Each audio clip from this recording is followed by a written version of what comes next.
Hello friends, welcome to Study with Harshit. This is the part 3 of important question and answer series Principle of Management. Question number 3 is, what do you understand by management by objectives? Management by objectives से आप क्या समझते हैं? तो चलिए इसका answer देखते हैं। मैनेजमेंट बाय ऑब्जेक्टिव्स, जिसको MBOB कहा जाता है, ये जो है एक फिलॉसफी है और अप्रोच है किस लिए?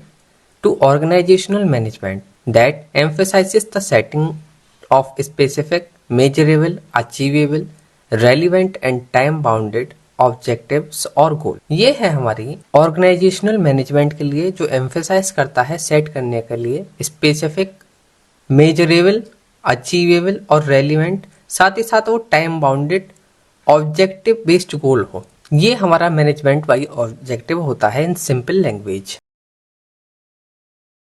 It is a systematic and collaborative process. जो हमारा MBO होता है मैनेजमेंट बाय ऑब्जेक्टिव, ये एक सिस्टमेटिक और कोलैबोरेटिव प्रोसेस है दैट इन्वॉल्व्स, जिसमें इन्वॉल्व्स होता है defining objective at various level.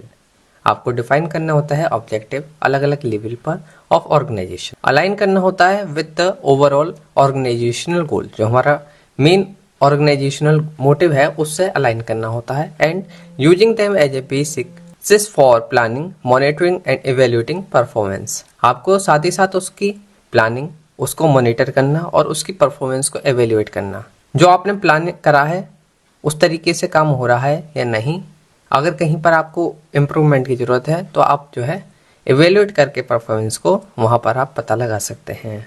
Key components and characteristics of management by object. Number 1, goal set. MBO begins with the establishment of clear and measurable objectives at different levels of the organization. जो हमारा MBO है management by objective, ये start होता है with the establishment of clear and measurable objective.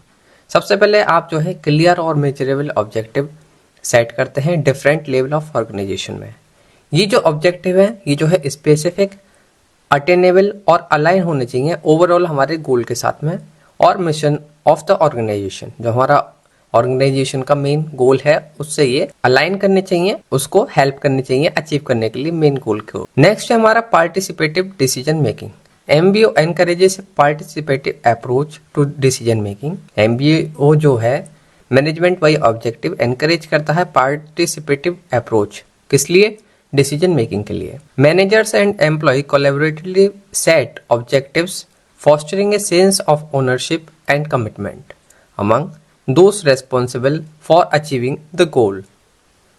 Clarity. Objectives are expected to be specific and clear to ensure that everyone understand what is. जो हमारे objective हैं ये जो है हमारे क्लियर होने चाहिए, जिससे कि हर कोई जो है उसको समझ सकता है क्या हम अपने गोल से एक्सपेक्टेशन करते। This clarity help in avoiding misunderstanding. अगर हमारे गोल क्लियर होंगे तो मिसअंडरस्टैंडिंग की जो है कोई भी संभावना नहीं रहेगी। नेक्स्ट है हमारा feedback and monitoring. Regular feedback and monitoring are integral to the MBO process. Continuous जो है फीडबैक आना और उसको मॉनिटर करना, ये जो है पार्ट होता है MBO प्रोसेस का। Process toward objective is accessed periodically and adjustment can be made if necessary. अगर हम जो है रेगुलर फीडबैक करेंगे, मॉनिटर करेंगे, अगर हमें कहीं पर एडजस्टमेंट की जरूरत हुई या कुछ चीज चेंज करने की जरूरत हुई तो हम उसको कर सकते हैं, जिससे कि हमारा जो मेन गोल है हम उसको अचीव कर सकें। नेक्स्ट है हमारा performance evaluation. Performance is evaluated based on the achievement of objective. जो हमारी परफॉर्मेंस होती है ये एवेल्यूएट होती है based on the achievement of objective पर। ये प्रोवाइड कराता है एक क्लियर और objective base for assigning the effectiveness of individual, team and organisation as a whole. Performance evaluation में जो है देखा जाता है किस तरीके की परफॉर्मेंस है हमारी मेन गोल को अचीव करने के लिए, टीम की, इंडिविजुअल की, और जो हमारा होल ऑर्गेनाइजेशन है वो किस तरीके से वर्क कर रहा है, क्या वो इस परफॉर्मेंस के बेसिस पर अपना मेन जो गोल है उसको अचीव कर पाएगा या नहीं। कहीं पर इम्प्रूवमेंट की जरूरत है तो वो स्टेप लिए जाते हैं। नेक्स्ट है हमारा linkage to reward.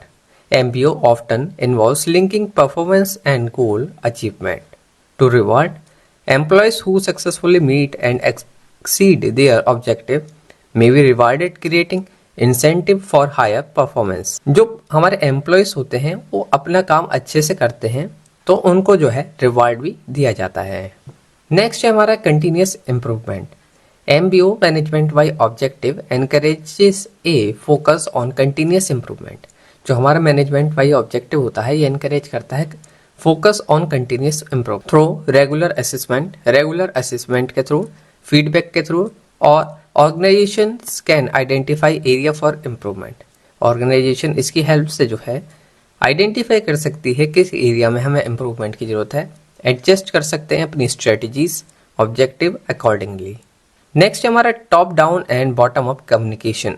MBO involves communication both from top management to lower and communicate organizational goal, and from lower level to top management to express concern, challenges and insight related to goal attainment. MBO में involve होता है communication दोनों ही तरीके का, top down and bottom up communication. इसमें जो है जो टॉप डाउन कम्युनिकेशन होता है इसमें अपना गोल बताया जाता है अपने लोअर लेवल तक, और जो हमारा बॉटम अप कम्युनिकेशन है इसमें समझा जाता है कि क्या क्या कंसर्न है, चैलेंजेस क्या हैं, क्या इंसाइट है हमारी related to goal attain. I hope आप सभी को समझ में आया होगा मैनेजमेंट बाय ऑब्जेक्टिव। ये था क्वेश्चन नंबर 3, इसका आंसर। इस सीरीज में हमारे 18 वीडियोस हैं, एक बार आप सभी को जरूर चेक करें। इसी तरह की और वीडियोस के लिए आप हमारे यूट्यूब चैनल स्टडी विद हर्षित को सब्सक्राइब करें। आप हमें फेसबुक, इंस्टाग्राम, पिंटरेस्ट पर भी फॉलो कर सकते हैं।